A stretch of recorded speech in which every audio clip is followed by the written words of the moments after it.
The Manchester Chartist, Chapter 11. Despite the lateness of the hour when she'd taken to her bed and finally drifted off to sleep in her husband's arms, Bess walked towards Mary Upton's with young Daniel in her arms and a spring in her step, ready to do battle and meet any challenges that came her way. Her discussions with Michael O'Donnell had not only inspired her, but together they'd resolved the outline of a plan of action to assist the workers at Nelson Mill. She'd arranged to meet Lisa Hodgkinson at lunchtime. Mary Upton had also been giving the problem facing the Nelson Mill operatives some thought. Mary's midwifery brought her into contact with individuals across the class divide. She was well aware of the nature of the enemy the workers faced. Mr. Nathaniel West was a particular nasty example of the very worst of his class.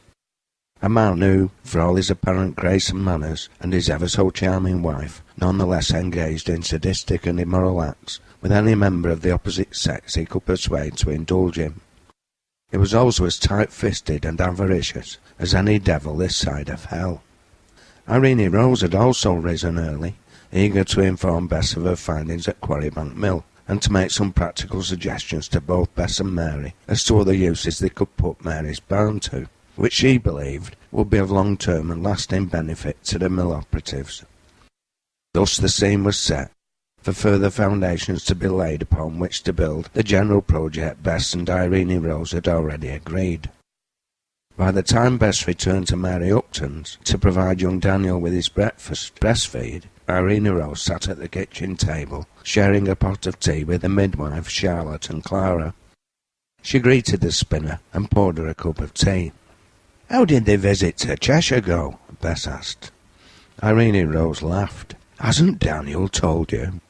We were entertaining Michael O'Donnell till late, and Daniel were falling asleep before I got him to bed." "Well, Bess, our visit went exactly as you predicted. They tried to pull the wool over our eyes, but thanks to you, they never stood a chance. I managed to break away from the official tour and discover the truth, or at least sufficient of it. Once I explained to Father how Greg's man had tried to dupe us. He was furious. I reckon Robert I. Greg's got a lot of explaining to do next time my father meets him." She glanced at Bess. "Who's Michael O'Donnell?" Bess smiled.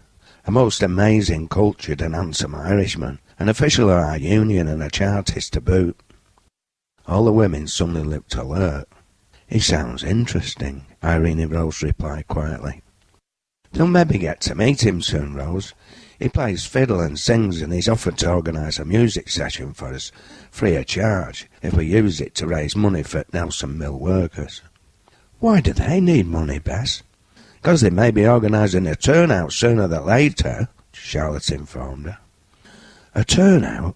They need to be careful getting into a fight with Nathaniel West," Irene Rose informed them. "He's an arrogant young man who thinks he's God's gift." "That's an understatement, if e'er I heard one," Mary Upton responded, shaking her head. "I think we can handle him, providing we unite Nelson Mill operatives and raise sufficient funds to sustain them," Bess replied.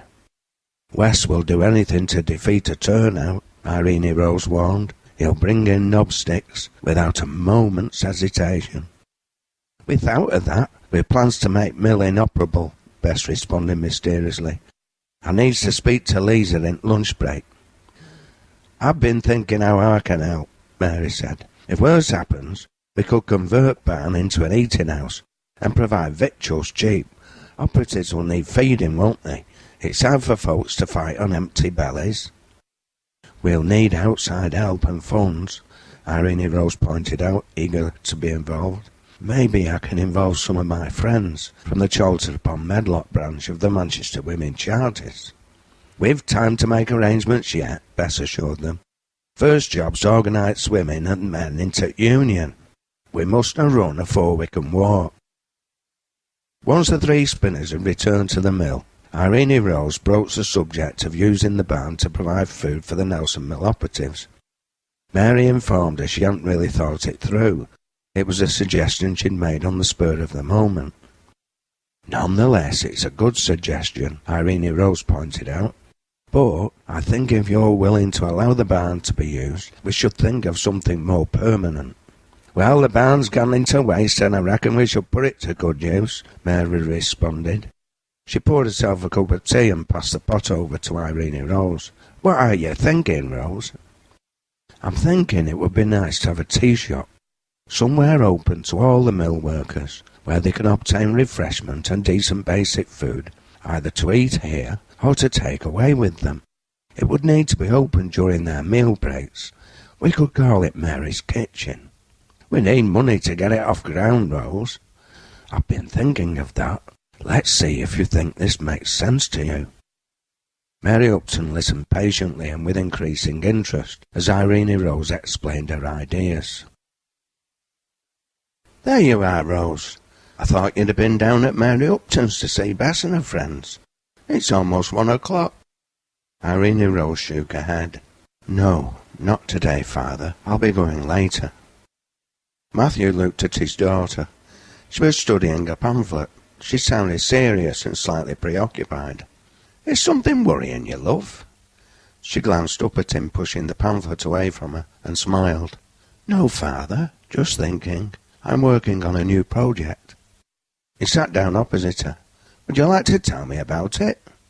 I'm not sure where to begin. Well, Rose, why not try starting at the beginning?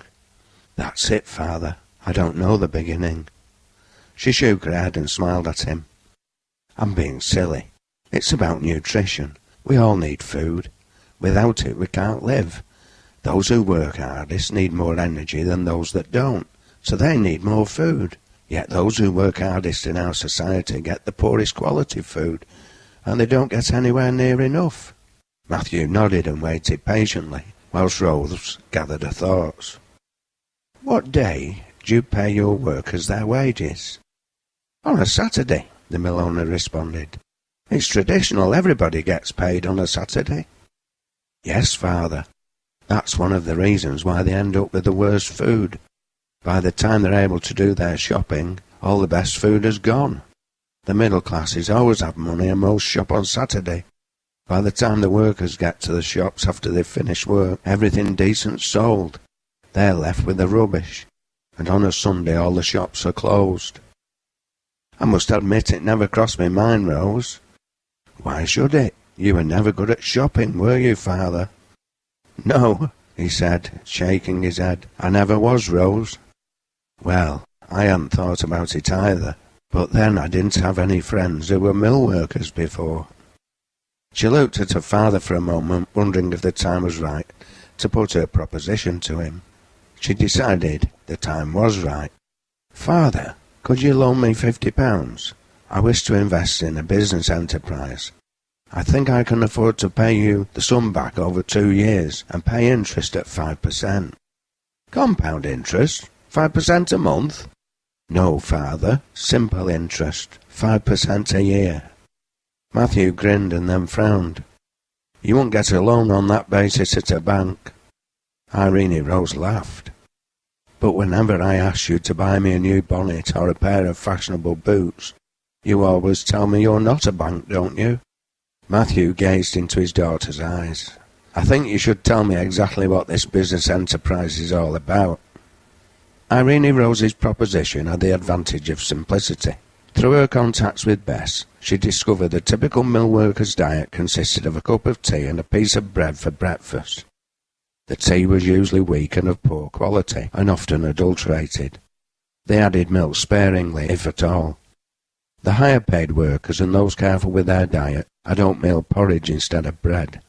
The lunchtime meal, the main meal, usually consisted of boiled potatoes drained and placed in a bowl. Over these, a sauce of melted lard and butter was poured, and when it could be afforded, which wasn't often, a few scraps of fried bacon added, the whole being mixed together. Fresh meat was seldom used, being regarded as a great luxury, and for most unaffordable. For many the evening meal was the same as breakfast, although the better-off workers would indulge themselves with a repeat of the lunchtime meal. Mary Upton and she had discussed the matter previously, and between the two of them had ensured the women, whose children Mary cared for, were provided with decent food. Now, Irene Rose wanted to take this a step further and ensure good simple food was available at affordable prices in the area of her father's mill for any operatives who wished to take advantage. The barn was large and could cater for at least 70 people seated, and the yard could take many more when the weather was suitable, and if needs be could be covered to provide more shelter. If the place was full, they could supply food for people to consume at their workplace. Furthermore, as demand increased, the aim would be to not only provide cooked food, but also to sell cheap cuts of fresh meat and vegetables, bacon, cheese, eggs and milk. There were plenty of farmers left in the surrounding areas who would no doubt be pleased to supply them. The two main problems were to raise capital to get the project off the ground and to find suitable people to carry out the preparation and serving of the food, the latter being less of a problem than the former. Mary's kitchen was available for the cooking. Irene Rose knew there'd be no shortage of demand. Workers had little time to shop. More often than not, the food available tended to be of poor quality and often adulterated. The adding of chalk or gypsum to flour was commonplace, as was the practice of pasting fresh butter on the outside of a block of old rank butter. In fact, virtually all foodstuffs could be tainted in some way, and most dealers and traders thought ripping off the poor was perfectly acceptable. Once she put her initial idea to Mary, they'd refine them to the point where Irene Rose had been confident to speak to her father about them. In turn, he'd made suggestions, and they'd finalised a package of proposals to put to the test of a wider discussion. The basic idea was to form a Producers' Mutual Benefit Society, an employee control cooperative. The enterprise would consist of all those employed in the tea room and shop and no others. Each employee would purchase a £1 share, and each would be able to vote and participate in the enterprise's business decisions. Only employees could be members, and each member could only own one share. Anybody who took employment with the co-op who couldn't afford to purchase a £1 share would be loaned the money at an agreed amount deducted from their wages each week, interest-free. At the end of the financial year, each would receive a share of any surplus made in the form of a dividend based on the number of hours worked, although a minimum of 35% of any surplus had to be invested back into the business to ensure sufficient capital was available to sustain and grow the enterprise. This amount for reinvestment could be increased, but not reduced, as the co-op members felt fit. Regular customers of the business could become members of a consumer co-op, which the producer co-op would supply with foodstuffs, both benefiting from bulk buying. All goods would be guaranteed to be of high quality, free of adulteration and a fair price charged, either equal to or less than comparable retail prices. At the end of each year, members of the consumer co-op would be entitled to a dividend of 2% minimum on their total expenditure over the previous year. This amount will be subject to review each year by an annual general meeting of all members.